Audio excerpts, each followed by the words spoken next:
right, good morning, good morning. How y'all doing this morning? Yeah, doing good? Good. Man, that was a strong worship set right there, man.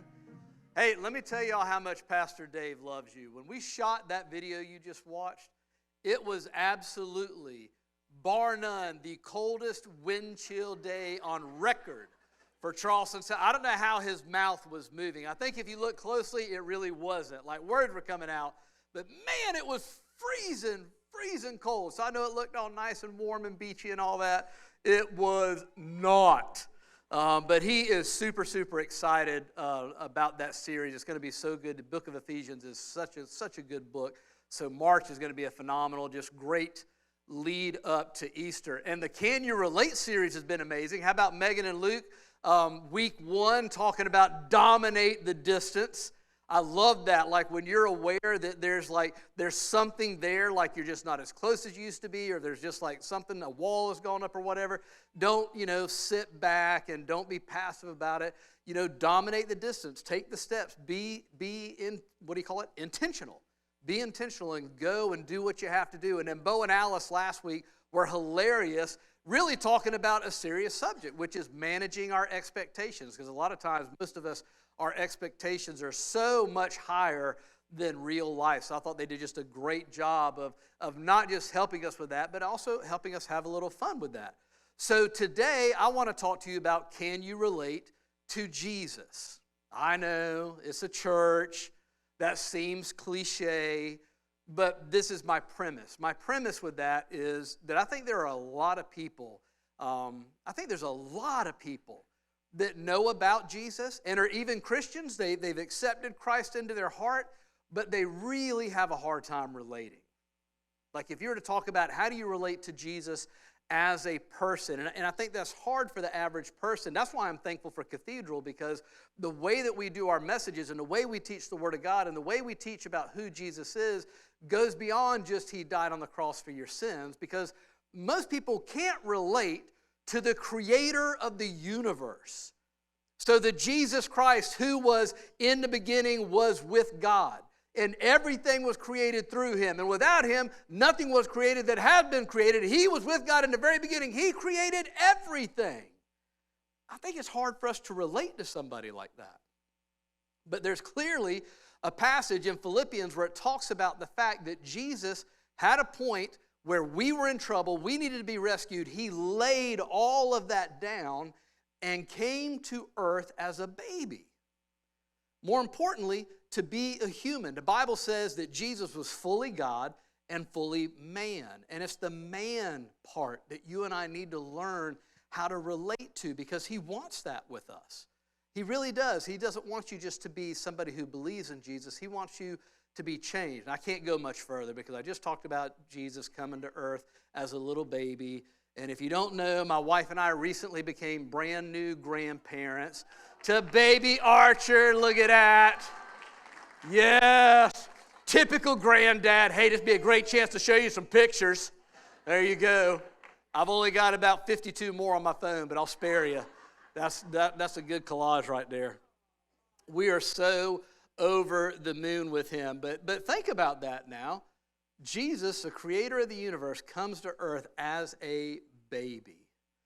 That's the Jesus that I want us to relate to, because as you're going to find out in this message, man, there's a lot going on in the world right now that kind of more intimate relating relationship is what we need with Jesus. And it's not easy. It really is not easy. It wasn't even easy for the disciples who walked with Jesus. Look at this passage of Scripture out of John 14. Jesus told him, talking to one of the disciples, I am the way and the truth and the life, and no one comes to the Father except through me.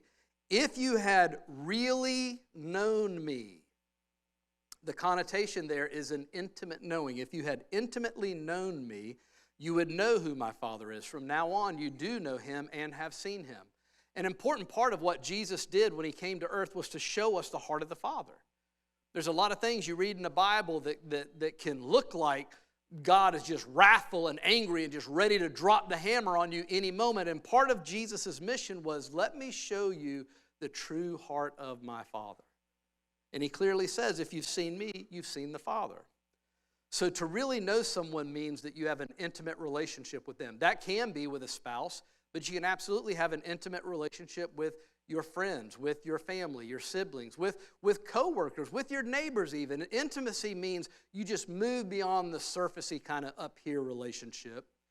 And now you go a little bit deeper, where now I know a little bit more about you personally, like especially when it gets to struggles, when it moves into the hardships that you've gone through in your life. When you let me in on that, like your trials and your struggles and the things that that you struggle with in your heart or in your mind, now we have moved to a more intimate level of knowing each other. And here's why that is important. This is something that is known all throughout psychology. So if you ever go and take psychology in college and you're going to take that route, this is one of the things that they're going to teach you. They're going to teach you that belief always precedes behavior. So in order to change the way a person responds to life, you have to change what they believe about life. So in other words, when somebody comes in for a counseling appointment, the issue is not what they're doing. The issue is the belief system that's driving what they're doing.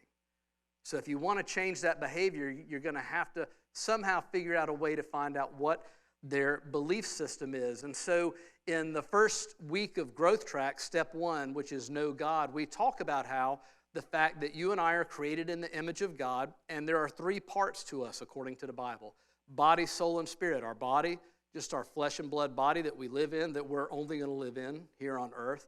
And then we have our soul, which our soul is made up of our mind, our will, and our emotions. So until the day comes that you decide to put your faith and trust in Jesus and then become what the Bible calls a brand new creation. Let me camp out there for just a minute. It says you're a brand new creation when you put your faith in Christ. So when you make the decision to ask Jesus to come into your life, you're no longer the person that you were who now just believes in Jesus. According to the Bible, supernaturally, you're something totally different. You are not just Eddie who now believes in Jesus. You supernaturally have become a new creation. But until that day happens, the only way you know how to live your life, like everybody, is out of your soul, your mind, your will, and your emotions. So you live your whole life out of what you think and what you feel. Then that day comes when you get quote-unquote saved, meaning that you decide to put your faith and trust in Christ for your salvation. You become a brand new person, and now spiritually, you're supernaturally connected to God. Now there's a way for you to begin to get God's heart and God's view on your life and the world around you.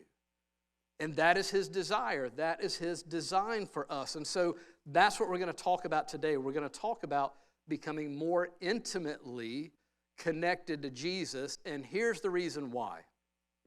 Raise your hand if you are 24 years old or younger.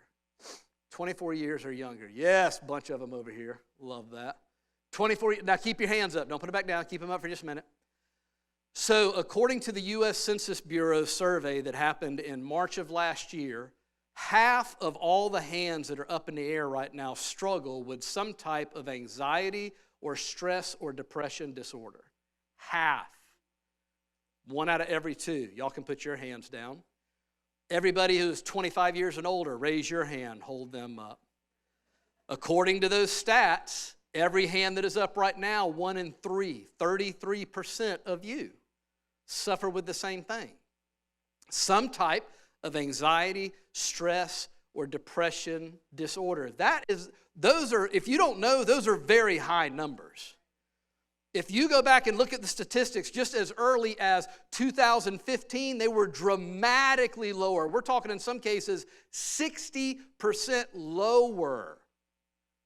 So those are huge, huge numbers. And here's the problem. If you're struggling with those types of things, that makes it very hard to relate to anybody, let alone Jesus.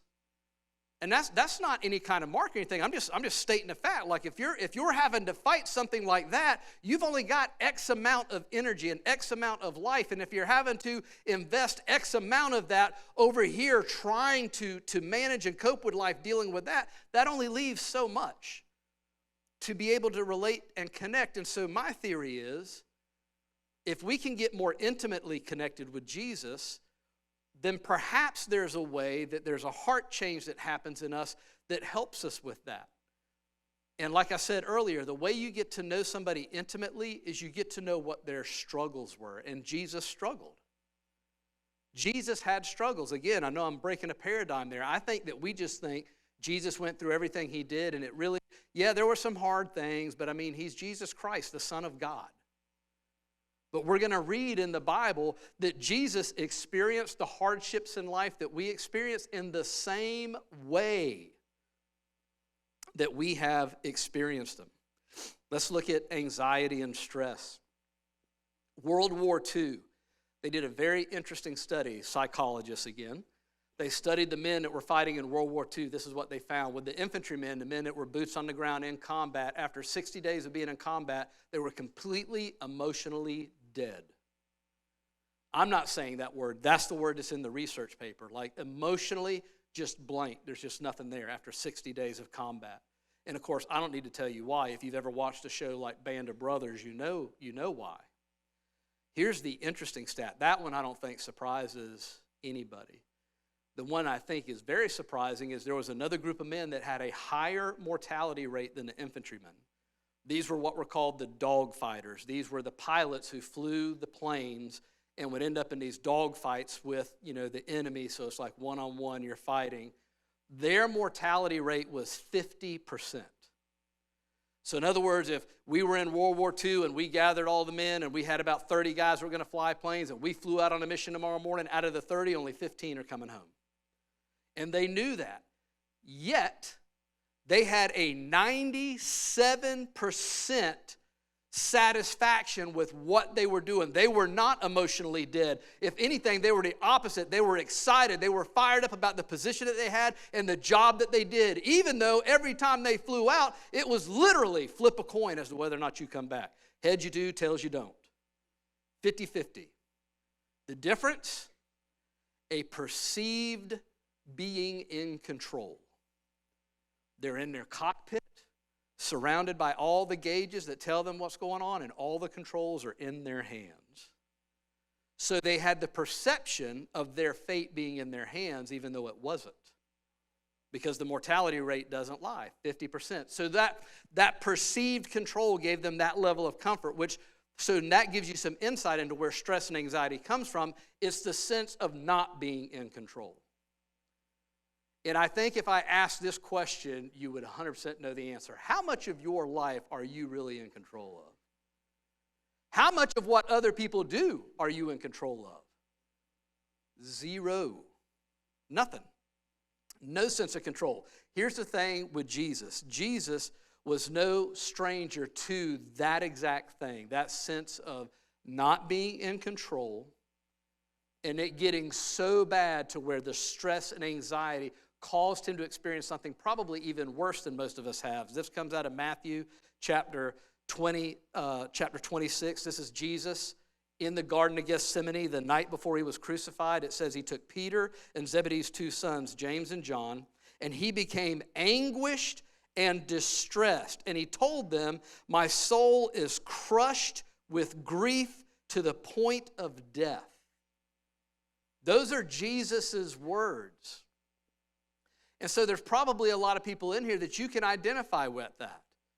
You've been in a situation where your anxiety or the stress got so high, you felt so out of control that you maybe even have literally thought you were going to die. Because maybe you couldn't catch your breath. Maybe all of a sudden the emotion so took over that even breathing became something hard for you to do. Jesus was there. My soul is crushed to the point of death. And he said, "Stay here and keep watch with me." And he went on a little further, bowed with his face to the ground, praying, "Father, if it is possible, let this cup of suffering be taken away from me." And then here's the key. "Yet I want your will to be done, not mine." Jesus was not in control. He was in control of his personal decision. In that moment, he could have pulled the plug. He could have bailed. He could have ran. He knew what was coming. He knew what was in front of him, but he also knew he was not in control of that situation. And if you don't believe that, just read that last line again. "Not my will, but your will." He had to relinquish the fact that no matter how bad it looked, no matter how bad it seemed, no matter how horrible it looked like it was going to be, God is in control. And that is the key for you and I. I know sometimes we think that when we turn our lives over for God, man, it's just going to be so good and so wonderful. Never again are we ever going to have to deal with pain and tragedy and heartache and strife. I mean, your getting saved doesn't change the world, right? We all experience the same things. It's the same world. So there's absolutely times when you are not going to understand why in the world God would allow whatever it is. But you do need to get to the point to where you say, God, I know that I don't get it. I would not do that. I don't understand that. But I know that you're in control. That's the way Jesus handled that. What about loneliness, which leads to depression? Again, according to the experts, we are in a crisis of disconnection is what they call it.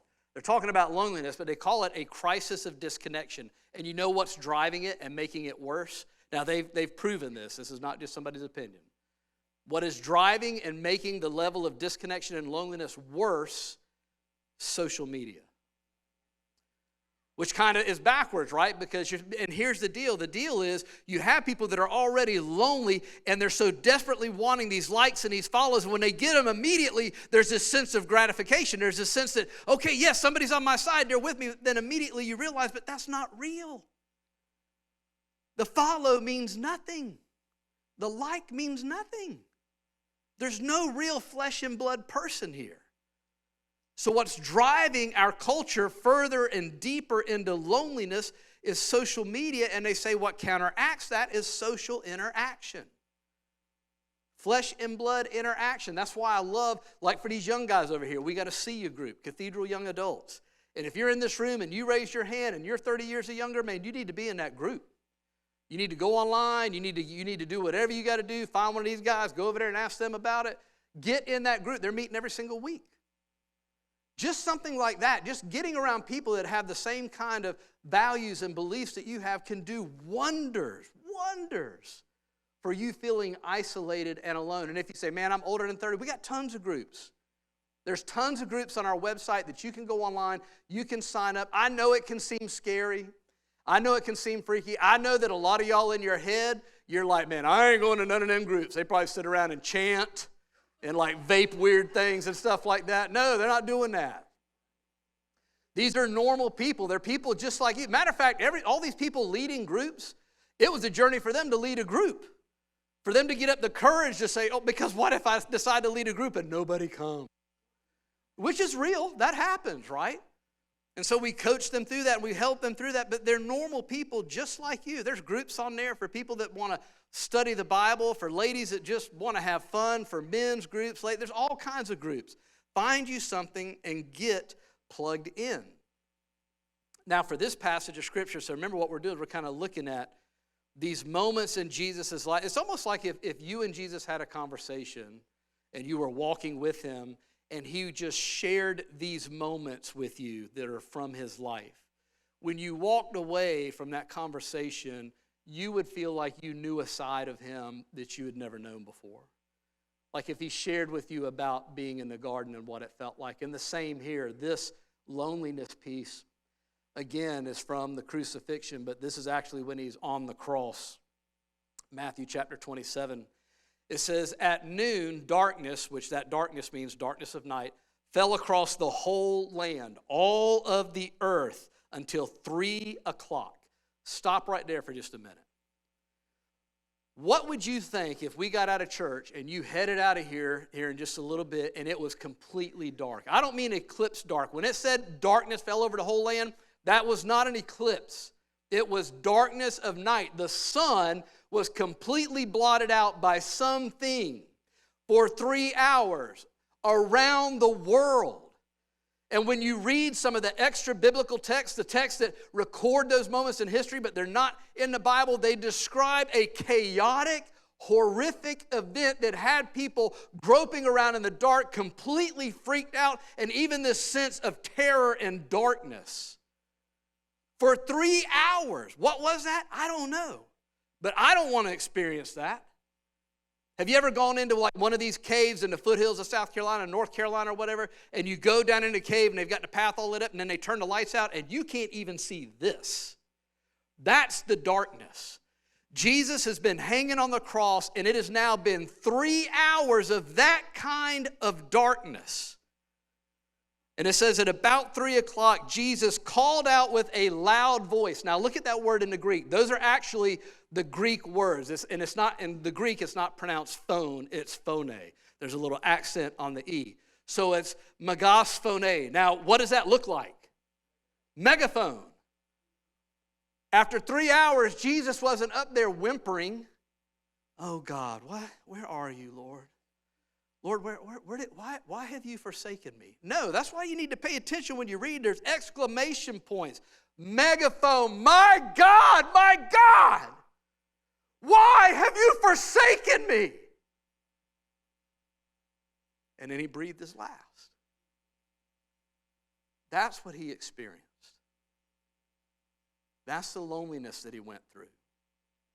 I've been very irritated lately at pastors that are preaching that somehow the presence of God did not depart from Jesus. Jesus knew what the presence of God felt like. He'd felt it his whole life. And you don't cry out like that unless you don't feel that presence of God. And those are Jesus' words recorded in the Bible. And in that moment of loneliness, there was nobody there for him. Everybody that was the closest to him in his greatest time of need, they had abandoned him. Out of fear for their own life, they had run away. Didn't mean that they didn't love him. They just did what we all do sometimes. We just don't make the best choices. And they left him to die on that cross by himself. So on your days when you're lonely, I don't know what Jesus would say to you. I really don't. But I know he understands how you're feeling. And sometimes that's all you need. You just need to know that somebody knows what this feels like.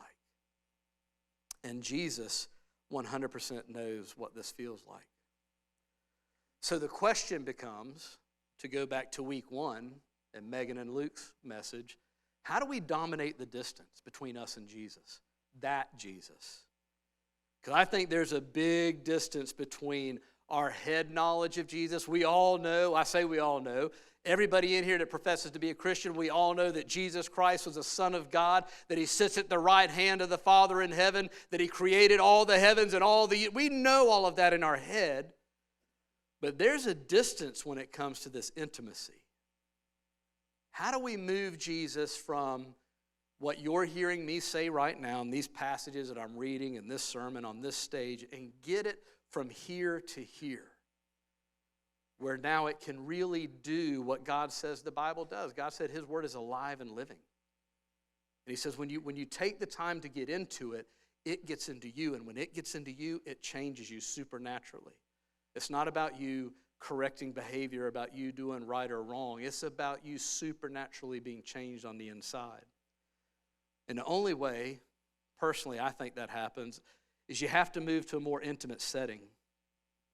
There has to be a time where you go beyond just coming to church on Sundays. I mean, there has to be a time when there's no distractions and you can take these exact same verses, the passage about him being in the garden, and you can close your eyes and you can imagine it. And you can see him there, and you can see Jesus sweating blood, which is a very real medical condition. In that medical condition, which there's a name for it, and I've already flipped the page, so I'm not going to say it. But it's literally when somebody is under so much stress that the blood vessels begin to burst, and when they sweat blood. It's very rare, but in the last decade, there have been like 12 recorded cases of it. You can see images of it online. But it's real.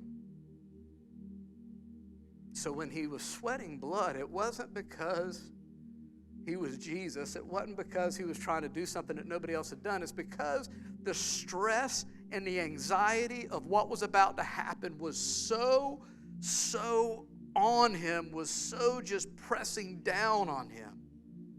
that he was having a physical reaction. Because now if I'm sitting here and I can imagine that, I can think, God, is that what it was like? Like when I was that little boy in that class and I was having those panic attacks, like, was it something like that? Is that what it felt like? And of course, I never sweat any blood. And you just let the words go beyond what somebody said in a sermon, and you let them linger in you to where it has time to drop down out of your head into your heart. I can't even imagine what it was like for him on that cross. After 3 hours, it's the worst possible time, right? I mean, he's been beaten beyond recognition as a man. He's been nailed to a cross. It is the lowest and most excruciating moment of his life when he needed to feel and sense the presence of God more than he had ever felt the presence of God, and it wasn't there. And now not only was he feeling alone like maybe you have, but it even manifested in darkness covering the whole earth. And it's in these moments, and maybe you find a song. I love this song that they're playing, because to me it just helps me process things like this. That Jesus he's a firm foundation.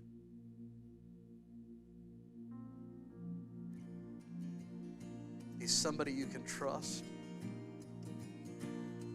And there's something about a song that as you sing it, it's like it helps the words move. And that's a truth. That is a truth. Because everything is going to be shaken at some point or another, and many times.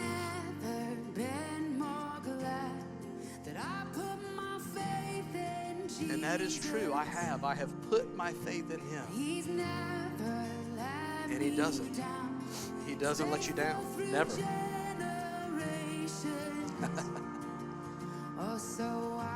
And this is why I love this song. Never fail you. He'll never fail you. He'll never leave you. He'll never leave you by yourself. He'll never abandon you. He will not fail.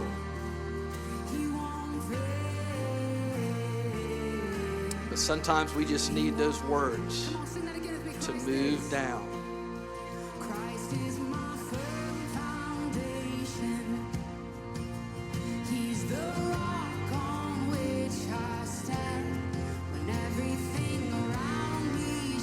Where do you go?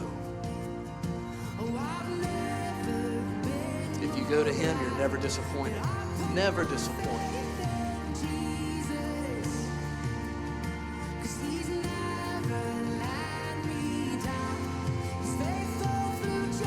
Yes. Yes. Yes. Yep, he won't.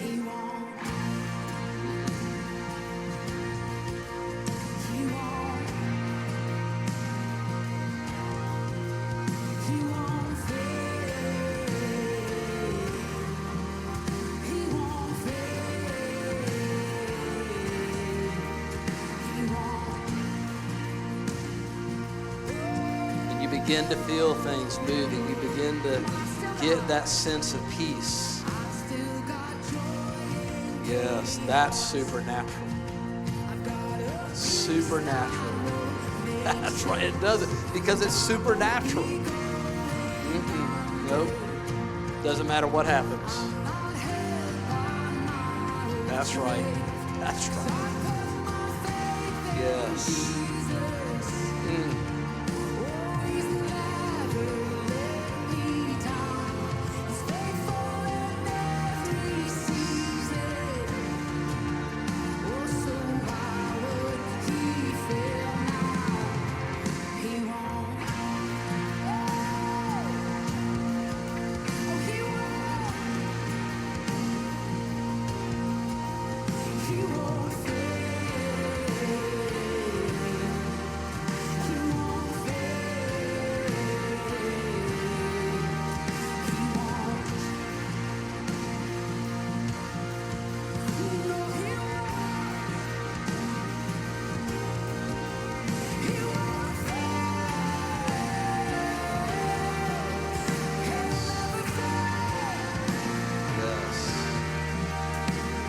just feel things beginning to shift.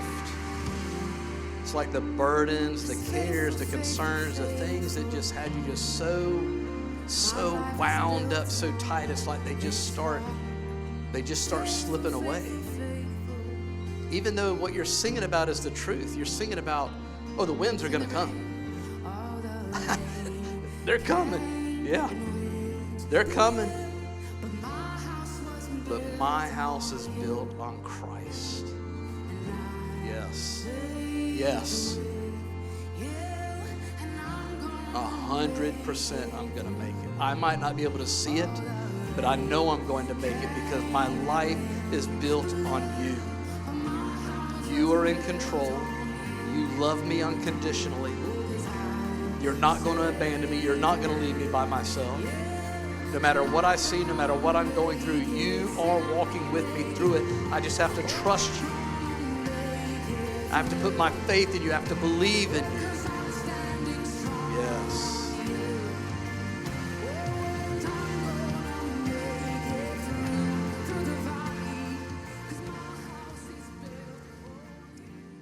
And it's just through that worship that the atmosphere just changes. And now this atmosphere is where you come to God with your questions, with your concerns, with, you know, what God, what am I going to do about my finances? What am I going to do about my family? Whatever it is, it's this moment here because He's with you and He's listening. I'm not going to say that He's going to give you a clear answer every time, but I'm telling you 1,000% He's there. And He's listening. I mean, it's here that you even come to God with one of the most volatile topics going on in our country right now, politics.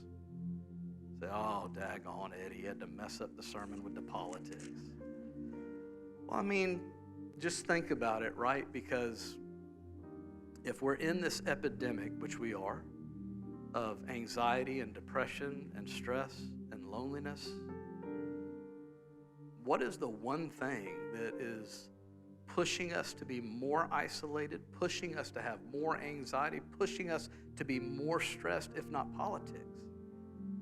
I mean, we're in an election year, and you think, well, Eddie, you're not allowed to blend these two worlds. I'm about to blend it big time. Let's imagine what the political climate was like for Jesus. So again, you're in this moment, and you're sitting in your chair, and you're reading about all this ministry that Jesus did in Jerusalem and all the surrounding cities around Galilee, and then you begin to read between the lines, especially with these different people that seem to step forward and challenge Jesus. And you realize here's these different people groups that Jesus was dealing with. Number one, you had Pharisees. You and I would consider Pharisees conservative religious leaders.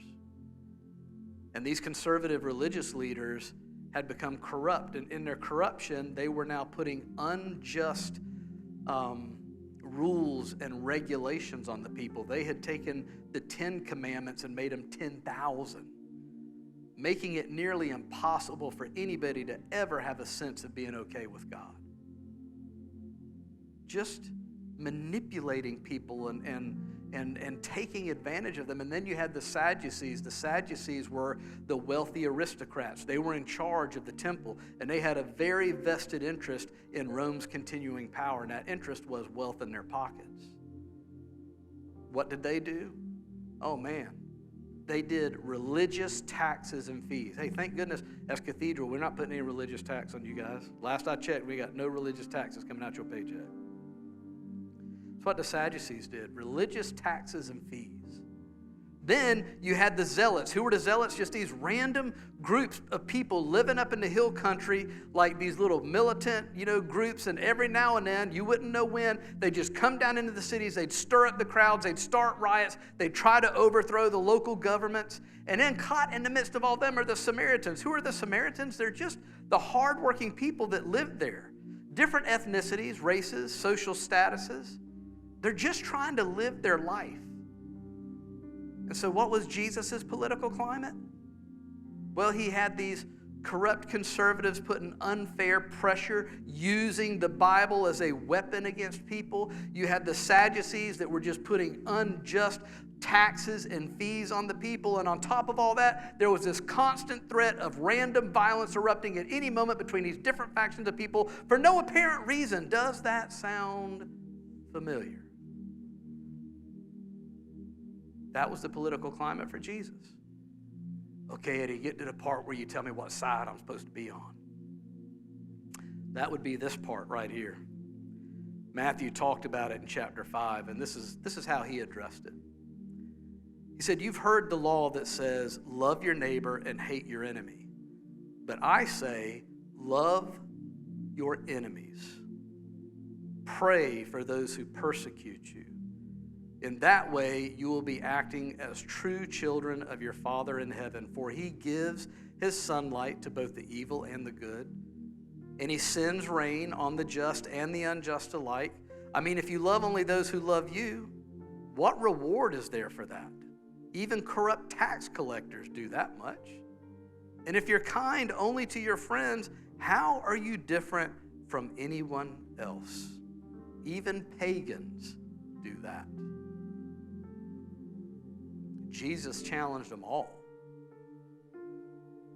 Jesus would say to you, there shouldn't be any of these groups. If Jesus came to this earth today, one of the first groups of people he would chastise would probably be the church.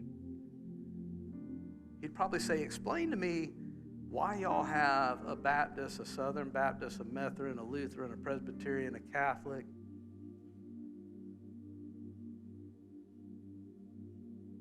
Just the church, just followers of Christ.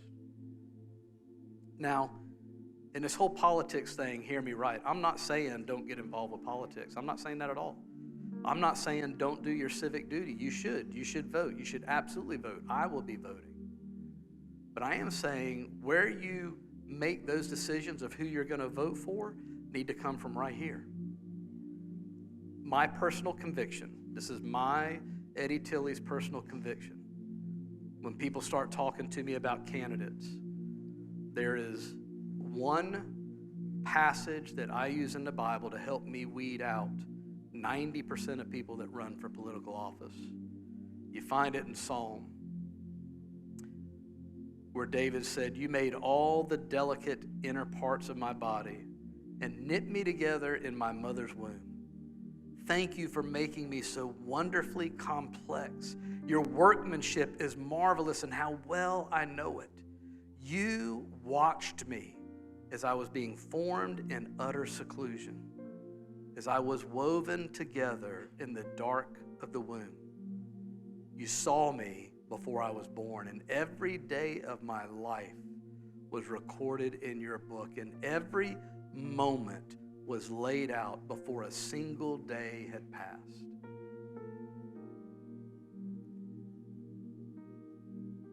That should be all you need to know when it comes to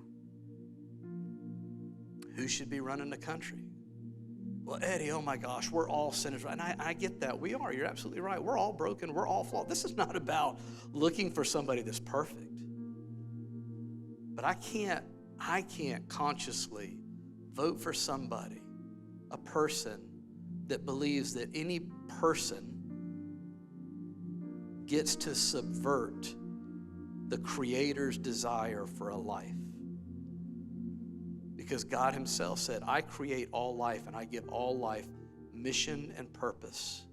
And I equip them and I mold them and I shape them with incredible plans. None of us have the right to take that away.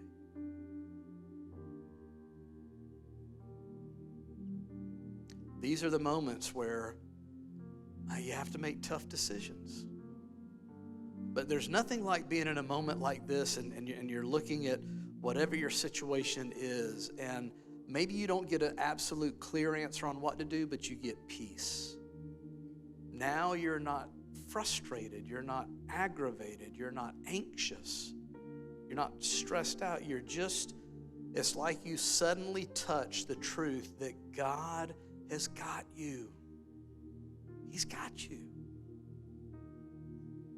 And Jesus came to show us that. Jesus said, if you've seen me, you've seen the Father. Now, this is a part of it. Even Jesus himself did this. There's so many passages in the Bible where Jesus would get away. Well, Eddie, when do you have time to do that? I don't know. Me, I'm a granddad now, so that means I'm an empty nester, so I got a lot of time. Jesus didn't have much time. There was such a demand on his life, so a lot of time he was doing this at 2 or 3 o'clock in the morning. But he knew it was so vital and important because the world was putting so many demands on him and demanding his time and demanding his attention. And his heart was to meet every need, but he knew that he couldn't. Not in those days of walking here on the earth. He knew a time was coming when he would after his death and resurrection. But in that moment, he couldn't. So he had to get away in times like this and say, Father, where do I need to go? What do I need to do? Is it okay to leave because there's still so many more people here, but I know you need me to go to these other places? And these are the moments where God would speak to him, when everything, all the distractions would fade, and then he could just get that peace. But Jesus wasn't a religious prude, okay? This is a sweet moment, and it's wonderful, and I love these moments in my own life, but I don't live here, right? I don't walk around and when somebody comes up to me and says, Eddie, hey man, would you like to come play softball with us? I'm going to have to take a moment and breathe in the presence of God before I can answer thy question. No. And Jesus didn't do that either. What is your mental image of Jesus when he was just walking around on earth? Jesus tried to set the record straight there in John 10:10. He said, hey, let me tell you something about the thief. He comes to steal, kill, and destroy. I came to give you life and life more abundantly. And Jesus was full of life. There's this scene in the Bible where Jesus is ministering to people and some parents are trying to get their children in there so Jesus can just touch him. And the righteous disciples are like, move thy children from his presence. They are to be seen and not heard. And Jesus chastised him. He said, man, what's wrong with y'all? Get off the prudeness, man. Let them kids get up in here. And the Bible says literally he gets down on his knee and he starts blessing the children. Now, this is what he didn't do. I bless thee, holy child of the Most High, woven together in your mother's womb. No, he's looking at these little kids. He's like, oh my gosh, you are just the prettiest little girl. God has blessed you with the most beautiful eyes. I love your hair. You're just sweet. I can tell you, God has just blessed you. You are so sweet. Your heavenly Father loves you so much. Look at you, you fine, strapping young man. Man, God's blessed you with some muscles. I see him up underneath there. I see that little bicep flexion right there. You are a handsome young fella. Man, God has blessed you. That is the Jesus of the Bible. That is the Jesus that reflects the heart of God. And so I want to kind of make this transition into the more sort of everyday life Jesus. And The Chosen does a great example of depicting Jesus around the wedding that happened in Canaan, which is very interesting because Jesus and all his followers were invited to this wedding. And Jesus had not preached a single sermon or worked a single miracle up to this point. So that's not why they invited him. They were just like, dude, that man's fun. That guy's got a lot of life, man. We need him and his followers up in here in the wedding. They're just great guys to hang around with. So in these couple of scenes that we wove together from The Chosen, you kind of get to see that more human side of Jesus. Take a look. Watch out for the frogs this time. Oh, sons of Jonah. We were just looking for you. Dancing to the song of Miriam, and we thought you wouldn't want to miss it. Of course. Let's the three of us show them how it's done, huh? I don't think that's such a good idea. Why? Andrew has 4 left feet. 4? Why 4? When he tries to dance, he looks like a donkey walking on hot coals. Fish, wine, what will be next? Any suggestions? Anything and everything. Let's do this. I'll go with you to the ends of the earth. I hope so, Simon. But I seem to remember there was a problem. Something about Andrew's feet. Andrew's feet. But first we must evaluate, no? No, I can't. I think we have to. No, I can't. Come on,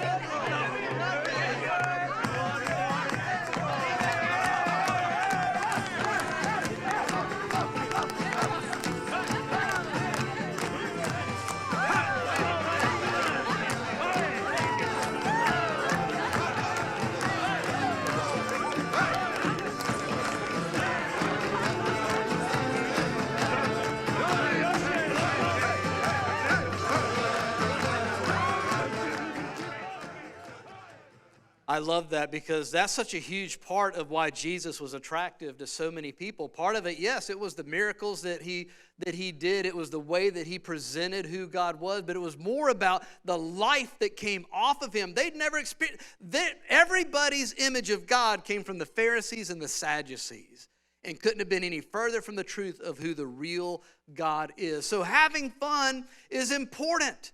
It's important to us as a church. If you haven't seen our newest billboard lately on Ashley Phosphate, we want you to know church can be fun. Church should be fun. Look at that. Church can be fun. Yes, and some of y'all need help having fun. So I'm going to help you out. I'm going to show you a side of me that very few people have ever seen. I have some different personalities that I work with, like me personally, like schizophrenic type personalities. And there's one I'm particularly fond of, and Pastor Dave is very fond of him. Pastor Dave has wanted you to meet this personality for a very long time. I wasn't sure it was a good idea, but this weekend's the perfect time because we're having fun. So let me give you the context for what you're about to see. This past week was Valentine's Day, and my wife and I are in a small group. It's like our life group. It's some couples that we have done life with for years and years and years, two of which are Keith and Amy Brace. So on Valentine's Day, Amy Brace sends a video of Keith in their kitchen singing her a song. Some gushy country, well, all country songs are gushy, but one of those, country, love you more than my tractor songs, like belting it out, right? He's got his little karaoke track playing on his phone. Well, the thing is, Keith can sing. He's a good singer. I can't sing, but I am competitive, and I was not about to go down just because he could sing. So I'm like, man, I got to have something. What am I going to use here? And I thought, I know exactly what I'm going to do. I can't sing, but I can make them laugh. So this is what I came up with. I just want you to know, Keith, that was a very touching video. I watched it. I went to neighborhood tap house to get Valentine's dinner for me and Susan, and some reason it took him like about an hour and a half to get our food. So I got thirsty. And so anyway, I was driving home and I said, I'm gonna watch this video that my buddy Keith did. And when you were singing, it was just touching my heart. And I just thought, anyway, I was thinking, like Susan said, you set the bar high. Like you set it high. It's up there. And I just want you to know, as your friend, I'm gonna do everything I can I'm gonna do what I can. All right, that's all I got. Hey, I can't sing, so Drunk Eddie's all I got. Happy Valentine's, everybody. Love y'all. So there you go. You have now met Drunk Eddie. One of my favorite actors for all the old-timers in here was Foster Brooks. Foster Brooks was a comedian that played an incredible drunk person, and he didn't drink, so it was phenomenal. Obviously, he observed some drunk people, which is, one of my favorite things to do is observe drunk people. And it's just endless information. It's just great fodder for comedy later on in life. All right, so getting to know Jesus more intimately. This is the key. Like, this is good. All this is good. Having a fun church is great. Having a church where you're hearing the truth out of the Word of God. Everything you heard here today was biblical. It's wonderful.